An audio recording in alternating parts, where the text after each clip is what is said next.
Few weeks ago, I did this video on weird borders in Africa. Today, I'm gonna do the same thing except for Europe. No long intro, let's begin.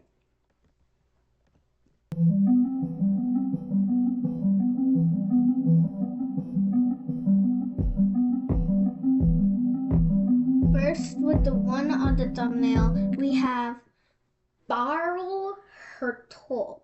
I don't know if I'm pronouncing that correctly. It's a piece of land owned by Belgium, basically a district of Belgium, that is not near the mainland. It's completely surrounded by Netherlands, which I guess means it's an exclave. And when we look at this map, we can see clearly there are two main pieces of land, which honestly look very geometric and look like a computer glitch.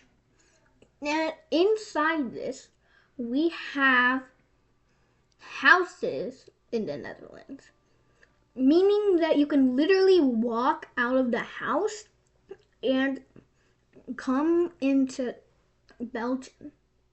There's a house directly on the border. Imagine sleeping with your head in Belgium and your feet in the Netherlands. What's the reason for this? Mainly because of agreements done long back, and also because of sales, like many sales. And the best way for them to do it was to make it geometric. When the countries became independent, this kind of stuck. So it's there. Luckily, there are signs on the ground showing you where you are. Sometimes those signs go inside houses, so heh, heh, heh, heh.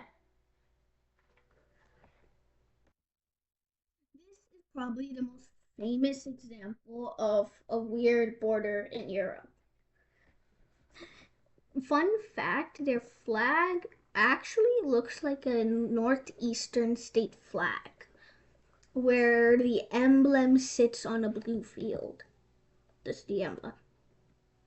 Very non-vector. Next is Kaliningrad, an exclave of Russia and an oblast of it.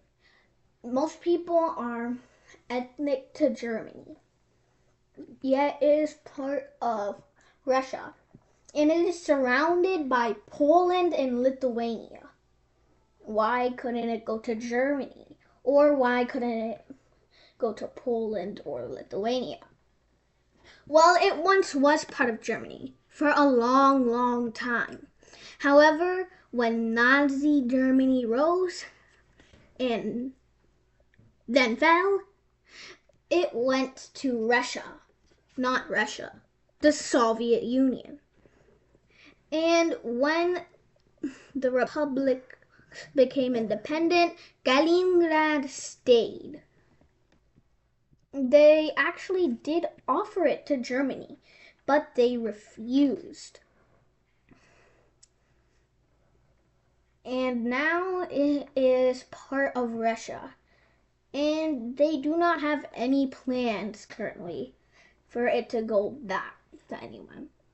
Probably because they're already trying to conquer Ukraine. They don't want to lose land. So, yeah. Next is a very interesting example. The island of Market. Yes, the name is already ironic. But this island gains land every single day as it rises from the ocean. In the 15th century, it was probably completely underwater. But we're not talking about that right now. We're talking about the weird border on it. This weird S border. Why is it there? Shouldn't it just be removed? There doesn't seem to be any reason for it to be there. Well, there isn't actually. Yeah, just kidding. There is a very great reason for it. mainly because this border was once straight, but then this Finnish guy built a lighthouse unknowingly on the Swedish side instead of the Finnish side.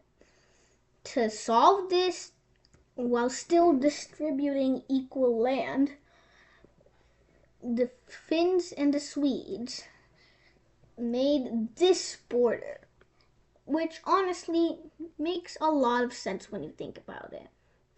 So the Finnish got to keep their Finnish lighthouse, which is now not used anymore, and the Swedes got to get equal land. However, even though it was a good reason back then, it doesn't seem like a good reason now, as, well, they're kind of done with it. They don't use the lighthouse anymore. Nevertheless, they still keep this border. Next, we have the very weird island of Cyprus. It looks like the area is controlled completely by the Cypriot. What do you call a person that lives in Cyprus? What's their demonym? A person on Cyprus.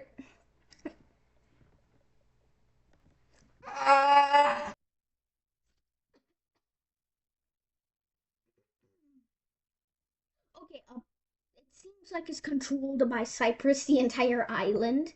It's even on the flag, for goodness sakes. But it's not. If you were to draw Cyprus on the map by the territory they owned, you would have Cyprus, two areas of Cyprus split in half. Then you have smaller areas split away by sovereign bases from the UK. What is the reason for this mess? And why is there a Turkish area?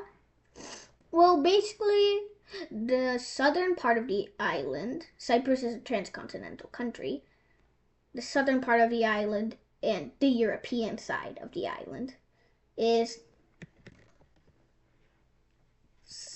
governed by the main government. However, the northern Asian part of the island is governed by the Turkish Cypriot Party. It's one of those countries like Bosnia and Herzegovina where the country is controlled by two different parties at the same time.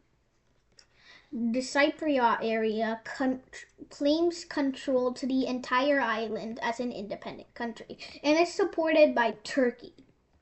Meanwhile, the main government is supported by Greece. So obviously this is the perfect setup for a great war. So the UN had to step in to create this demilitarized zone to stop the event of war. However, that doesn't mean they still don't want to go to war. As for the British bases, Cyprus was once a British colony, and when they became independent, the British got to keep these bases, although Cyprus doesn't really recognize it, and they actually claim the entire island. So that's the story behind this weird setup. And finally, Pheasant Island. It's on the border of France and Spain. But instead of cutting the island in half or just giving it to one person, the borders actually go around it. Yes, that's right, around it. But doesn't that mean no one owns it? Well, one person does own it, but they don't own it. But despite the name Pheasant Island, no pheasants live there. In fact, nobody lives there and is not allowed to live there. Well, why is this a thing? Well, mainly because of agreements between the French and Spanish.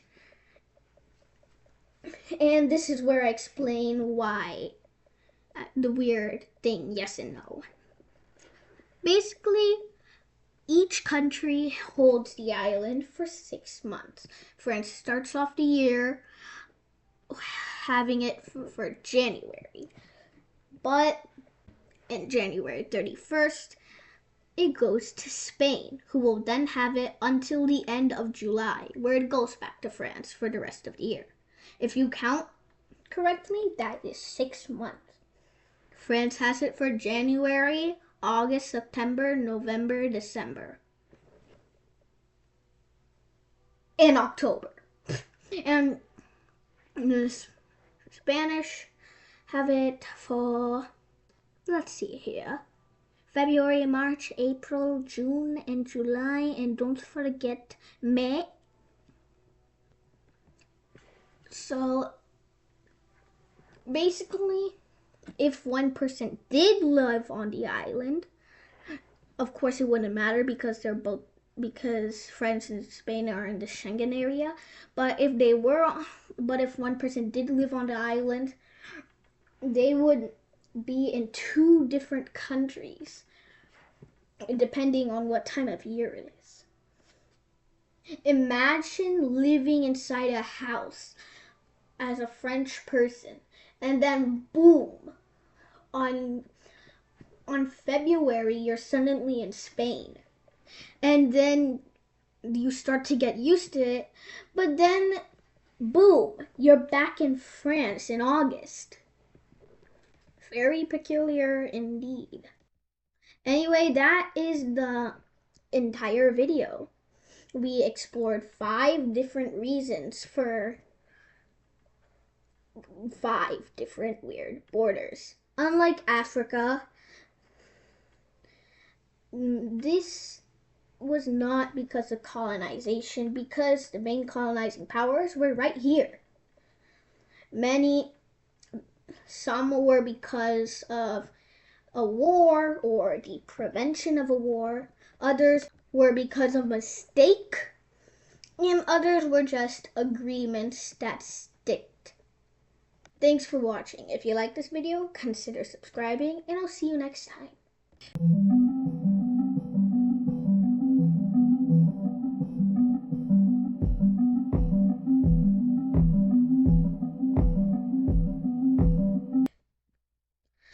I'm making a new game. It's called the Switzerland Show. It's basically Duolingo except for geography. You play as Switzerland. And a country who wants to make a history channel. Film episodes. Answer questions. Get money. Use that money in the shop. Earn quests, get avatars, and more prop stuff. And more stuff is coming pretty soon. Get ready to play. I'll see you next time.